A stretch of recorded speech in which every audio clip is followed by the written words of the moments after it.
Hola profes, ¿cómo están? Bienvenidos a su podcast para maestros. Este podcast está dirigido para profesores y profesoras en Latinoamérica e hispanohablantes.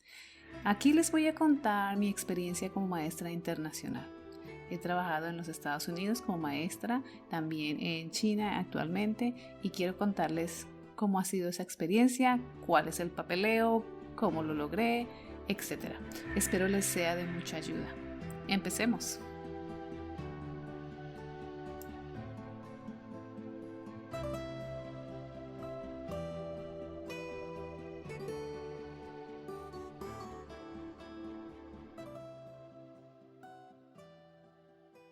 Buenos días, profes. Hoy está siendo un día muy bonito en Beijing. Está muy soleado, está el día precioso. Bueno, continuemos con nuestra diferenciación. Hoy quiero hablarles del cómo, quiero hablarles de la logística. Y sí, parece un poco raro hablar de logística en un aula de clase, pero en mi aprendizaje es uno de los aspectos más importantes para un aula, para que las clases se den como con tranquilidad. Una clase de diferenciación o en una clase diferenciada, los estudiantes se mueven en el aula constantemente, no están sentados todo el tiempo escuchando. Es una clase interactiva donde hay movimiento. Entonces, esto se tiene que planificar con tiempo, prevenir. Dice mi amiga Andreina que lo que estamos haciendo es prevenir conflictos. Entonces, sí que es importante que prevengamos conflictos cuando hay movimiento y depende de si el aula es abierta, si el aula es cerrada, si hay muchos estudiantes, cómo son los escritorios, todo eso hay que planificarlo. Por eso les decía que no diferencien todas sus clases porque todo esto tiene tiempo.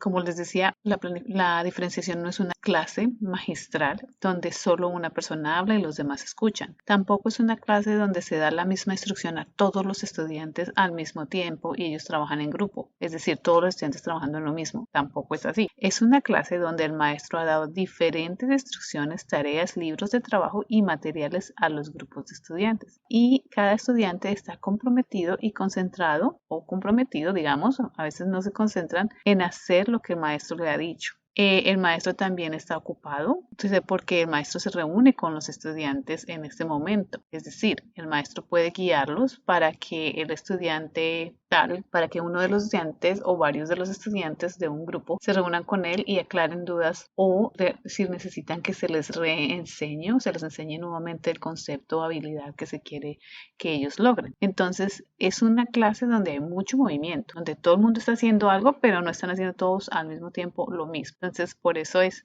que yo hablo mucho de la logística. Entonces, imagínese llegar usted a una oficina de una empresa de publicidad donde hay varios escritorios, varias personas trabajando, algunos en grupos, otros individualmente, otros están en una reunión, etc. En esta oficina todos son adultos y todos conocen las normas generales de trabajo y de comportamiento cuando se comparte el espacio. Pero esto no pasa en los salones de clase. En los salones de clase tenemos estudiantes que no han llegado a la madurez para entender cómo se manejan los espacios y eso hay que enseñárselos. Hay que enseñárselos explícitamente. ¿Por qué? Porque no saben. En algunos casos, algunos sabrán, pero muchos no saben cómo moverse en el aula. Bueno, en un salón de clase diferenciado podría ser así. Un salón de clase diferenciado podría ser así. Es un lugar donde se puede lograr una dinámica logística, pero clara. Si los estudiantes saben dónde están los materiales, en qué lugar se va a trabajar, cuánto tiempo van a estar juntos o están reunidos en sus grupos o están individualmente, cuánto tiempo demoran haciendo una clase, qué actividades específicas van a hacer ellos o él o ella específicamente. Las instrucciones son claras, entonces es una dinámica tranquila de trabajo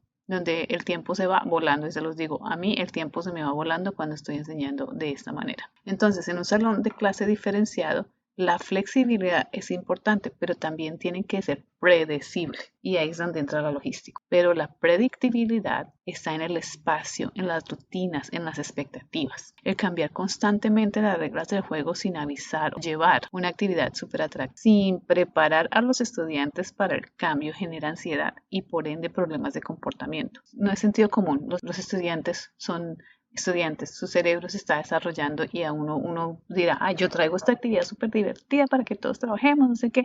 ¿Alguna vez les ha pasado que se han preparado para una clase con una súper actividad, con juegos, dinámicas divertidas con los estudiantes para que al final los estudiantes se emocionen tanto que terminen gritando, incluso peleando y les ha tocado terminar la actividad y volver a la aburrida clase, siéntense todos y hagan lo que yo digo. Ciertamente a mí me ha pasado y muchas veces. ¿Tendremos que culpar a los estudiantes o es posible que entendamos que parte de nueva actividad, de este proceso que hicimos, nos faltó a nosotros como maestros pensar en la logística y en los posibles escenarios de la clase? Bueno, es algo que tenemos que reflexionar. Yo lo entendí de esta manera, yo lo entendí como yo tengo que explicar exactamente y explícitamente, y lo digo con los estudiantes menores, con niños más pequeños, que las explicaciones tienen que ser muy explícitas para que ellos entiendan lo que uno quiere de ellos en cuanto a lo que es rutinas y movimiento en el aula. A mí me parece que es crucial. La predictibilidad ayudará a calmar a los estudiantes y ayudará sin duda al manejo de grupo. Este manejo de grupo ayudará a los maestros a que no griten tanto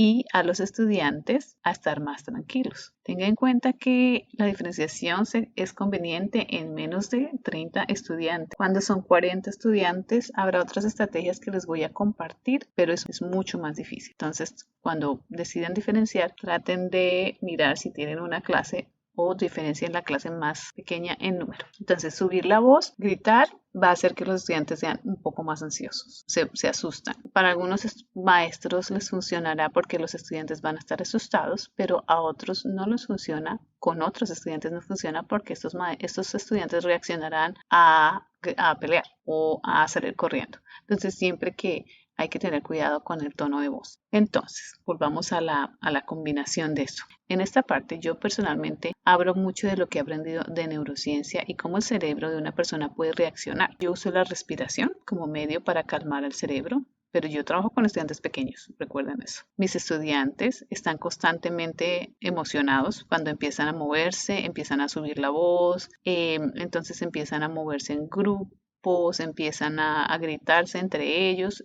Y lo que yo generalmente hago para que ellos se calmen es hacerlos que respiren, calmarse, tranquilizarse y volver a retomar la actividad. Otra cosa que puede afectar la logística en un salón diferenciado son los olores, los sonidos fuertes que pueden alterar a los estudiantes y pueden generar miedo y ansiedad. Un ruido, los gritos, el llanto, todas estas cosas que pasan en las interacciones humanas constantemente y sobre todo en el aula y pueden afectar el aprendizaje, son parte de lo que tenemos que enseñarles a manejar. Enseñarles a manejar qué pasa en el cerebro cuando alguien grita y cómo reaccionar frente a eso. Entonces, en mi aula hacemos respiración, tratamos de calmarnos. Si hay mucho calor, por ejemplo, cuando hace mucho calor, los estudiantes se ponen muy cansones, agotadores. Es difícil para ellos concentrarse. Lo mismo cuando hace mucho frío, pero cuando hace mucho frío están más bien calladitos porque están tratando de guardar energía. Eso lo hace el cerebro automáticamente. Entonces, procuro que mis aulas de clase estén iluminadas y que tengan espacios abiertos, espacios entre escritorio y escritorio, para que no haya este choque de el que se paró y le tumbó la silla al otro. Si es posible hacerlo, sería lo ideal. En algunas clases y en algunos salones es casi imposible porque tenemos una sobrepoblación de estudiantes. Pero tratar de agruparlos es importante. Si, digamos, los estudiantes están sentados en filas, ¿cómo los va a agrupar? ¿Dónde los va a agrupar? Y cuando terminen la clase y cuando terminen, cómo ellos van a poner el aula, cómo la encontrar. Todo este tipo de cosas se tienen que pensar antes de iniciar una diferenciación o una clase diferenciada. Empecemos con las rutinas. Las rutinas en el aula de clase ayudan a la predictibilidad. En esto los maestros somos muy buenos. Las rutinas se establecen rápidamente. Sin embargo, se establecen sin mayor discusión del tema. Los estudiantes llegan, se les asigna una silla, se sientan y escuchan. Luego siguen las instrucciones de las actividades individuales o grupales y bueno, ya se van del aula de clase. En una clase diferenciada las rutinas van más allá. Por ejemplo, las rutinas se discuten, se explican. Los espacios del aula se asignada para las actividades también se habla y se explican. Todas las cosas, hasta las más sencillas, como cómo volver a poner el escritorio en su lugar cuando termine la actividad, se habla. Guardar los materiales usados, el tono de voz que se va a trabajar en el trabajo en grupo. Todo eso se discute, se habla y se practica. en un aula de clase antes de empezar la diferenciación. Con estudiantes más pequeños habrá que usar más tiempo para que interioricen la rutina, pero con estudiantes ya más mayores ya podrán hacer una práctica 2 o 3 veces y van a entender cómo se va a mover el aula, cómo se van a mover en el aula. Por ejemplo, en mi clase de inglés, la diferenciación, uso centros o pequeños grupos, que es lo que más usaba en la clase de inglés de los niños de primero y primaria. Uso 90 minutos de clase. Te les voy a explicar cómo es, especialmente con niños pequeños. Lo que yo les estoy diciendo con niños pequeños se puede aplicar con estudiantes mayores, pero obviamente con un nivel de complejidad diferente. ¿Cómo trabajo yo esto? Entonces, la mayoría de mis estudiantes no habla el idioma. Mis estudiantes saben cómo inicia, cómo moverse dentro del aula por 90 minutos, dónde encuentran los materiales que necesitan para su trabajo, quién está con ellos en su grupo, cuándo están conmigo, cuándo se tienen que reunir conmigo y dónde se tienen que reunir conmigo y dónde se tienen que hacer las otras actividades. Todo eso ya lo saben ellos, porque yo lo he practicado con ellos. Son niños de 6 años y en su mayoría conocen las rutinas. Cuando inicié con esto, créanme, mi clase era un desorden. Yo no tenía ni idea cómo hacer esto. O sea, esto les estoy explicando ahora porque lo he hecho por muchos años después de que lo aprendí. Pero esto no fue que yo ya llegué y me lo supe. No, no, no. Esto fue un aprendizaje y ha sido mejorado y ha ido mejorando con el tiempo. Como les expliqué, no fue nada fácil para mí entender lo importante de la logística. De hecho, tuvimos, y les conté anteriormente en los capítulos anteriores que tuvimos un coach o una entrenadora, que era una maestra que venía a ayudarnos a entender cómo manejar los grupos, porque los grupos eran un poco difíciles. Eso también lo expliqué en uno de los capítulos anteriores. Entonces, para mí esto era un nuevo concepto y me costó construir la rutina de pensamiento. Soy un poco terca, me gustan las cosas a mi manera. Entonces, me costó, pero al final, cuando ya lo entiendo, y eso lo digo yo como estudiante, yo soy muy mala estudiante, cuando ya entiendo el sistema, ya lo digo, ahora sí lo entiendo, ahora sí lo aplico. Pero si no lo entiendo, y me imagino que algunos de mis estudiantes son así, si no lo entiendo, pues no lo hago. Entonces así más o menos soy yo también. Entonces a veces me pongo en el lugar de ellos y digo, ¿yo qué haría? Porque yo soy un poco terca. Entonces a mí me costó mucho aprender estas rutinas y establecer rutinas en el aula porque en el momento en que me las enseñaron no estaba dispuesta, no tenía las ganas y no entendía. Pero luego con el tiempo empecé a implementar las cosas que yo sentía que de verdad eran importantes y que sentía que le iban a ayudar a mis estudiantes. Entonces, ¿cómo es la práctica hacia el maestro? Así que hemos estado haciendo que los estudiantes tengan unas rutinas establecidas para que el aula sea predecible y no sientan ansiedad al momento de tener actividades diferentes. Una de las cosas más importantes que aprendí es prevenir los conflictos entre los estudiantes y que se generen interrupciones en la clase. Esto cuesta trabajo. Bueno, aquí la experiencia, ¿no? De esto hablo en mi podcast con mi amiga, la maestra venezolana Andreina, que ahí hablamos de por qué es importante prevenir en el aula los conflictos entre los estudiantes y las interrupciones de la clase. Decirles a los estudiantes, por ejemplo, dónde están los materiales sin que estén preguntándote dónde están los materiales es importante. Entonces, si ya tenemos lugares en el aula asignadas para los materiales y ellos saben dónde están, no tienen que estar preguntándole al maestro todo el tiempo, ¿ok?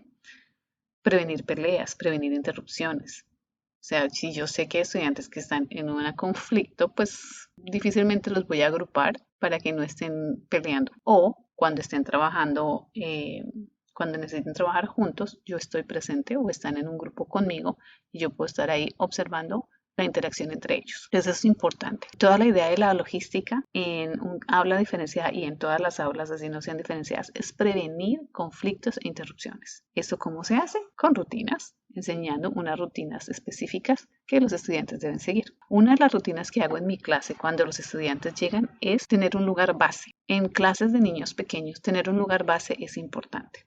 Es decir, los estudiantes inician en el mismo lugar y terminan en el mismo lugar. Durante la clase pueden mover los escritorios al inicio y al final terminan en el mismo lugar. Esto hace que esta rutina, primero empieza la clase, todos están en un solo lugar atendiéndome, escuchando las instrucciones y lo segundo es que cuando terminen la clase vuelven a poner las cosas, los escritorios, los materiales de trabajo en el lugar donde los encontraron. Entonces ahí me ayuda a organizar el desorden que ellos mismos generan. Así que esto hace que sea fácil para mí organizar y observar cómo queda el aula cuando termina la clase, especialmente en una clase donde se van a mover mucho. Esta rutina previene que los estudiantes estén constantemente preguntando cuando termine una actividad, ¿qué voy a hacer? ¿Qué hago? ¿Qué hago? Porque ya hay una área base donde pueden reunirse. Entonces siempre es recomendable tener extra actividades y libros donde un estudiante dice, ya terminé, ¿qué hago? Pues ahí hay un área base donde tú puedes ir a leer y no te están preguntando o interrumpiendo. Es una opción. Generalmente en mis clases no terminan antes, entonces no he tenido esa complicación, pero sí que cuando todos terminan se van al área base. Si es un espacio muy pequeño donde los estudiantes deben mover los escritorios, tener la rutina de volver al lugar base ayudará a los estudiantes rutinariamente a dejar el salón de clase organizado. Quiere decir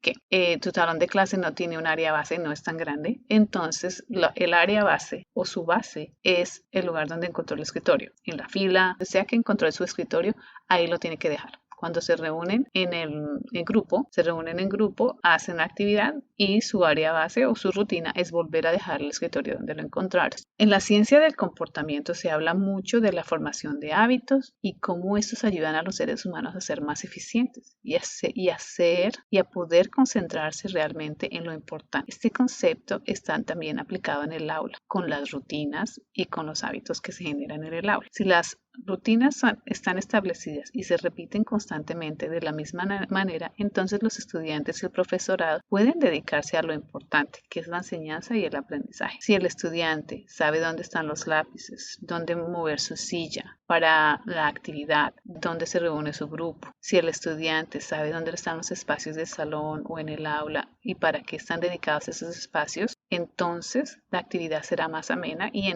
otra parte de la logística es tener carteleras de las instrucciones visuales. Yo tengo visuales en mi aula donde mis estudiantes saben dónde está, cómo van a rotar en las actividades que les estoy asignando. Entonces, como ellos se van a mover constantemente y yo lo hago intencionalmente, que se muevan, porque el movimiento genera aprendizaje. Esto también es neurociencia. Estar sentado en un solo lugar todo el tiempo no va a generar aprendizaje y el estudiante necesita un espacio de descanso pequeño y ese espacio de descanso pequeño en el aula por 90 minutos, digamos, estamos estudiando 90 minutos, ese espacio de descanso pequeño es levantarse y caminar al siguiente grupo. Este espacio le ayuda al estudiante como a relajar el cerebro, a descansar un momento y volver a empezar. Entonces sí que para mí es importante. Entonces yo tengo visuales en el aula con colores. Cada grupo tiene un color y cada grupo tiene un orden donde van a trabajar. Entonces, estos visuales, cuando ellos no entienden, cuando no se acuerdan dónde están, o cuando he cambiado, cuando no se acuerdan dónde está, o cuando he cambiado el grupo, porque la estudiante avanza, porque ya no está en el nivel que aprende rápido, sino que está en el nivel de los niños que aprenden a ritmo esperado, está en el nivel de los estudiantes que aprenden a ritmo esperado, entonces lo cambio de grupo. Y entonces tienden a confundirse en ese momento y cuando no saben les digo, ve y mira el cuadro de rotación, ahí está. Y entonces él o ella tiene que ir a buscar qué color, en qué rotación está, rotación 1, rotación 2, rotación 3. Entonces, esto lo he practicado yo con los estudiantes antes de empezar la diferenciación. Entonces, aquí les voy a poner, en el manual les voy a poner algunas fotos de las cosas que yo hago. Y algo que hice que me pareció divertido en la villa, cuando trabajé en la villa, era hacer diferenciación en grupos de inglés como segunda lengua. Entonces, yo tenía grupos ahí de 30 estudiantes más o menos. Y los estudiantes no podían rotar. ¿Cuánto tenía yo? 30 minutos con cada grupo. Y yo no podía rotarlos diariamente. Entonces, yo no podía encontrarme con ellos diariamente. Entonces, yo hice 4 grupos. El grupo de hablar, el grupo de escuchar, el grupo de leer y el grupo de escribir. Estas son las 4 habilidades para aprender cualquier idioma. El grupo de hablar era el grupo que iba a estar conmigo hablando, practicando la gramática o lo que quisiéramos que practicara yo en ese momento era vocabulario o gramática. Entonces, para poderles explicar todo eso, estábamos en el grupo, en el área base. En el área base, yo los dividía en los grupos por niveles de madurez. Y tenía yo en el piso líneas con dibujos de en qué van a estar. Entonces mis líneas con dibujos y de cómo iba a ser la rotación. Entonces las líneas tenían, si este grupo va a estar en el de hablar, en el grupo de hablar o en el centro de hablar, hay un dibujo de 2 personas hablando. Si están en el centro de escuchar, hay un dibujo de una oreja y así para los estudiantes que no entienden porque estamos hablando un segundo idioma. Entonces ellos se ponían en su línea y ya sabían de esa línea a dónde tenían que ir, dónde era el área de leer, dónde era el área de escribir, dónde era el área de hablar, dónde era el área de escuchar. Y ahí teníamos todo listo. Entonces, en este caso, los estudiantes rotaban, hacían sus actividades cada día diferente. Entonces, el primer día el grupo de color rojo se venía conmigo y hablábamos, hacíamos una actividad de hablar. El segundo día ellos iban a escuchar, el tercer día ese mismo grupo iba a leer, el cuarto día ese mismo grupo iba a hacer una actividad de escritura, que era una actividad bien sencilla. Las actividades estaban intencionalmente hechas para que fueran fáciles para los estudiantes. Generalmente no diferenciaba la escritura por la edad de los estudiantes, pero los grupos de lectura tenían diferentes niveles de libros y los de escuchar eran iguales, no los diferenciaba. ¿Por qué? Porque estaban más o menos los niños en el mismo nivel y escuchar en un idioma extranjero ayuda mucho. Entonces les ponía canciones. Tenía un solo computador con tenía un computador con una conexión a 5 audífonos y yo les ponía las canciones para que se sentaran a escuchar y a ver los videos de canciones en inglés. Y ahí van aprendiendo nuevo vocabulario, todo relacionado con el tema de la semana. Ya fuera en este caso, como eran niños de preescolar, eran los colores, las frutas, todas estas canciones iban solo a este tema. Y la conversación iba a este tema. Y la escritura, que era ya sea fuera colorear o hacer una actividad de escritura, iba también al mismo tema. Así los rotaba yo en este grupo de niños de preescolar. Pero las visuales son muy importantes. Entonces las líneas eran la base. Las líneas eran su base. Digamos, en el caso de preescolar, pues teníamos de estos tableritos donde podían escribir las letras, las vocales, dibujar sin necesidad de tener mucho papel, porque en este caso esta actividad no era tan importante para estos estudiantes. Ya con otros grupos la actividad de escritura es mucho más importante y ya se diferencia. Otra parte importante de la rutina es el tono de voz. Yo personalmente no soy fan de los salones en completo silencio, pero he aprendido que algunos sonidos y tonos de voz estresan a los estudiantes. Estresan la amígdala, que es la parte responsable de activar los reflejos de correr, esconderse o pelear. Pero los gritos no ayudan mucho a un maestro. Asustan, intimiden e inhiben. No digo porque yo no haya gritado, yo también he gritado a los estudiantes. Cuando uno pierde la paciencia, la perdió. O sea, no les digo que nunca lo he hecho, pero he aprendido con el tiempo a evitar gritar. ¿Qué hago? Busco otras estrategias y enseño unas rutinas. En Estados Unidos aprendí algunas herramientas que ayudan al silencio. Por ejemplo, tener palabras claves para el inicio de la actividad o tener un sonido sencillo o una campanita para cambios de actividad, así no estás gritando. En el lugar base recordarles el tono de voz que deben usar y practicar los tonos de voz. Hay una estrategia que se usa mucho que es numerar los tonos de voz. Numerar los tonos de voz. Por ejemplo, voz 1 quiere decir un susurro. Voz 2, hablar en tono normal. Voz 3 es hablar frente a la clase, o sea, un tono más alto. Y voz 4 es cuando estás gritando. Entonces, el comando es voz 1, por favor. Entonces los estudiantes recuerdan que voz 1 es susurro y vuelven a susurrar. Esto se practica. Eso no es que de un día para otro lo aprendieron. No. Y a veces se les olvida y a veces el tono de voz es tan alto que es difícil. Entonces ahí yo uso campanas, un sonido que les llame a todos la atención. Generalmente un sonido suave, pero yo uso sonidos como campanitas de esas cuando uno va a un hotel. ¡Ting!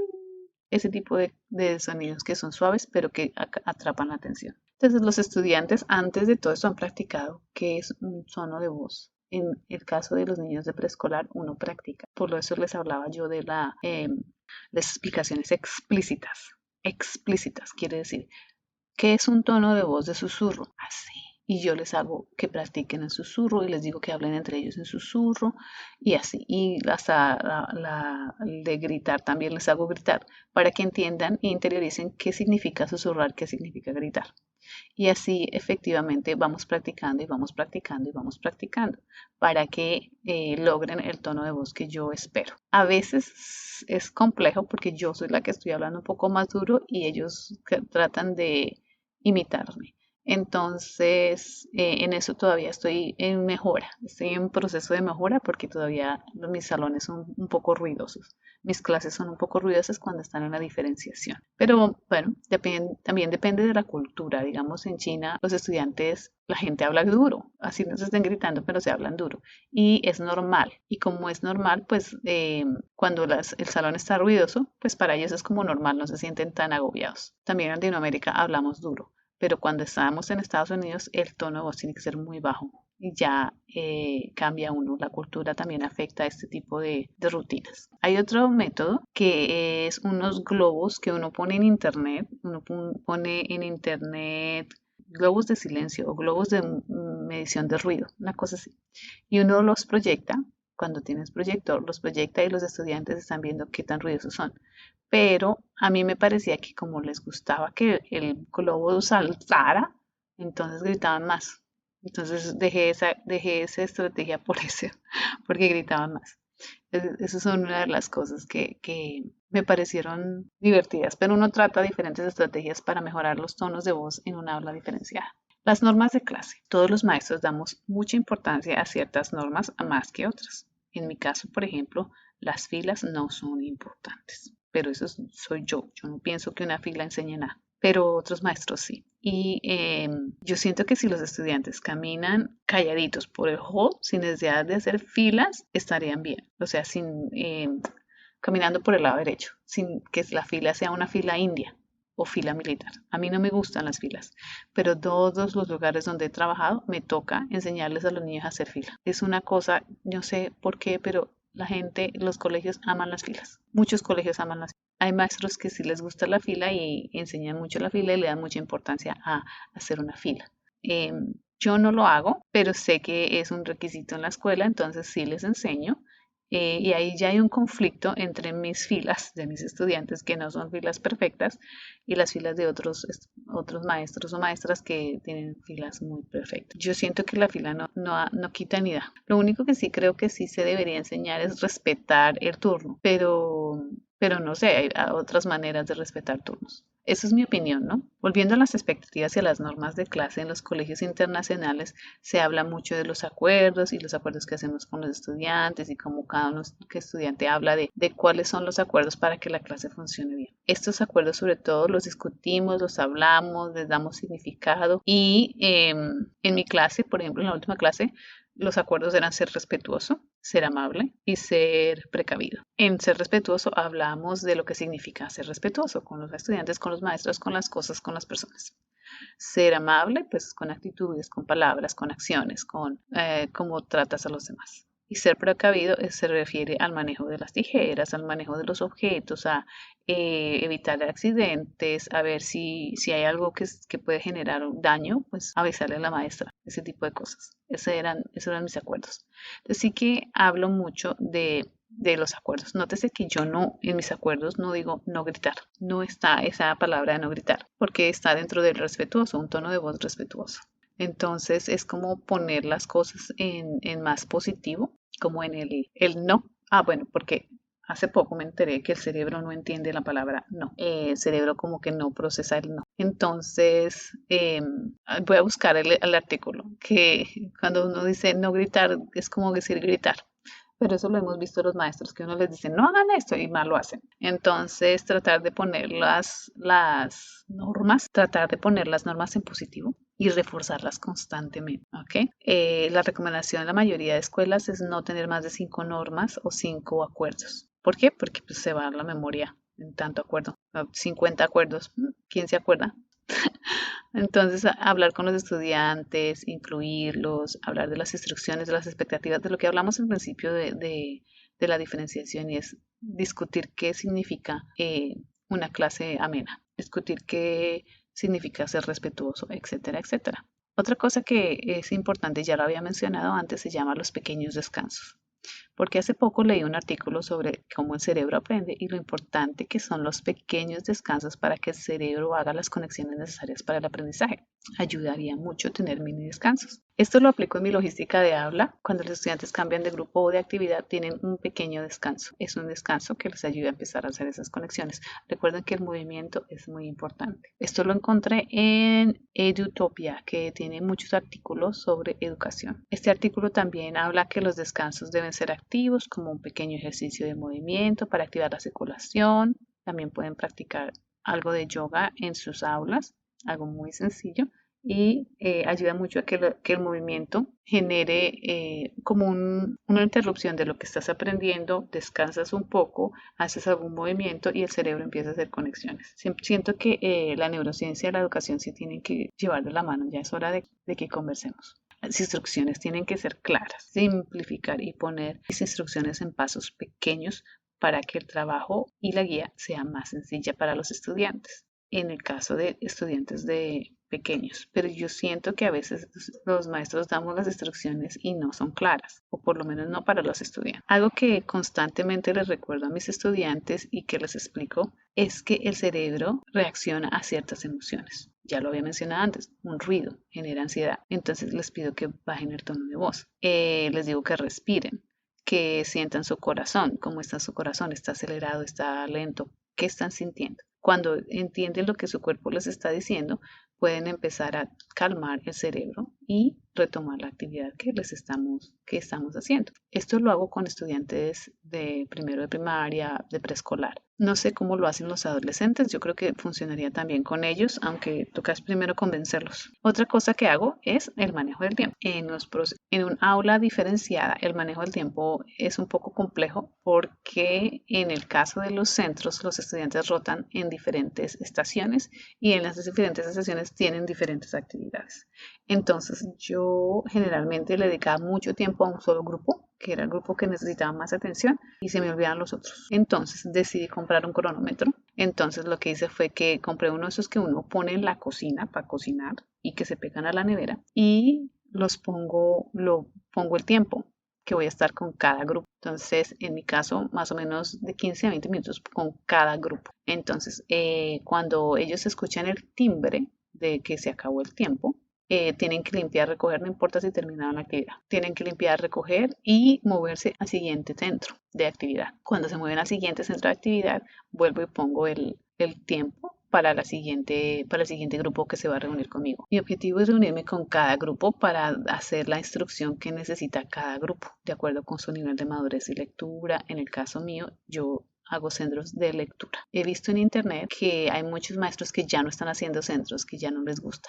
Y estoy mirando qué es lo que están haciendo, me parece curioso. Entonces, eso me ayuda o nos ayuda a nosotros a diferenciar cuando hacemos rotaciones de centros. Voy a poner en mis redes sociales algunos de los videos donde están los estudiantes trabajando en sus grupos.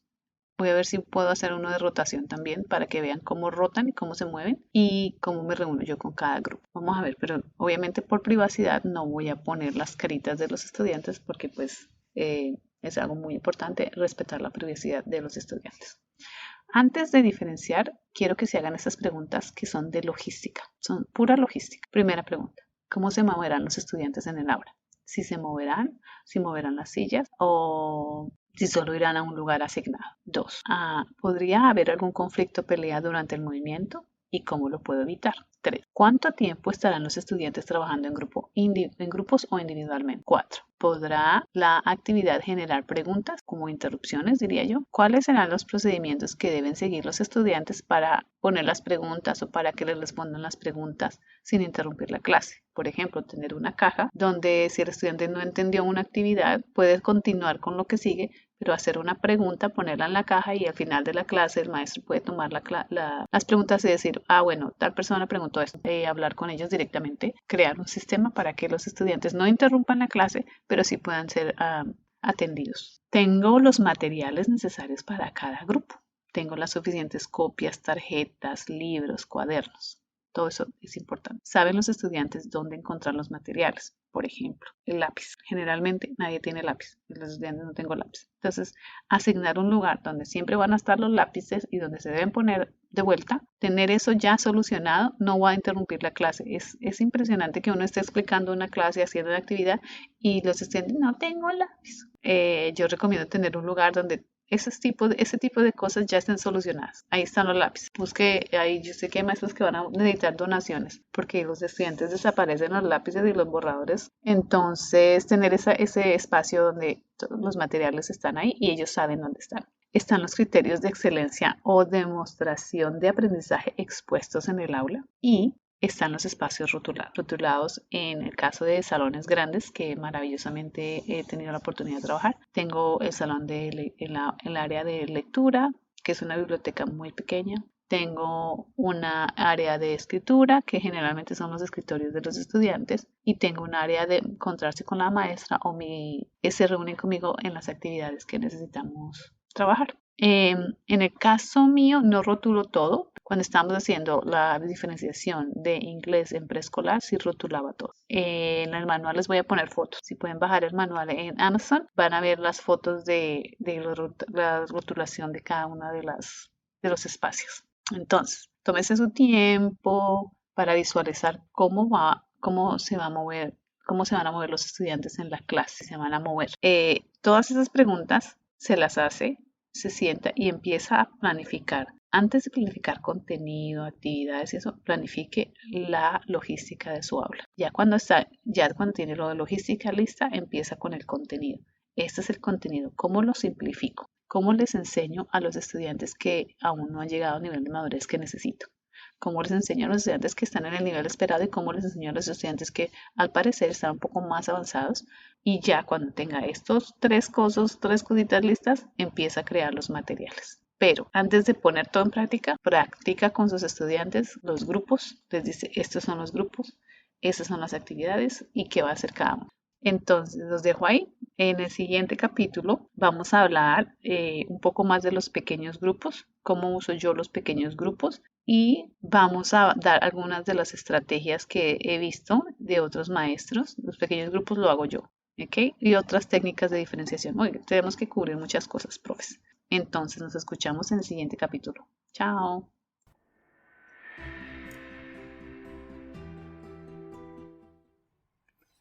Hola profes, ¿cómo están? Bienvenidos a su podcast para maestros. Este podcast está dirigido para profesores y profesoras en Latinoamérica e hispanohablantes. Aquí les voy a contar mi experiencia como maestra internacional. He trabajado en los Estados Unidos como maestra, también en China actualmente, y quiero contarles cómo ha sido esa experiencia, cuál es el papeleo, cómo lo logré, etc. Espero les sea de mucha ayuda. Empecemos.